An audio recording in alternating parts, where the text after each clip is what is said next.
আলাইকুম রহমতুল্লাহ আলাহি আবরাকাতু।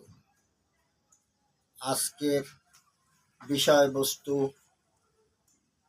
দীর্ঘদিন হয় বিবাহ করছে, 10 বছর হয়ে গেছে, সন্তানাদি হয় না, তাদের জন্য আজকের এই ভিডিও। বিশেষ করে যাদের সন্তান হয় না, বহু জায়গায় ইন্ডিয়া বিভিন্ন রাষ্ট্রে বিভিন্নভাবে চিকিৎসা ট্রিটমেন্ট করছেন, কোনো সুফল পান নাই, তাদের জন্য আজকের এই ভিডিও। এবং যাদের সন্তান গর্ভে আসে 2 মাস 3 মাস থাকে, নষ্ট হয়ে যায়, এদের জন্য এই ভিডিও। বিশেষ করে যাদের সন্তান মোটেই হয় না, তাদের জন্য আজকের এই ভিডিও।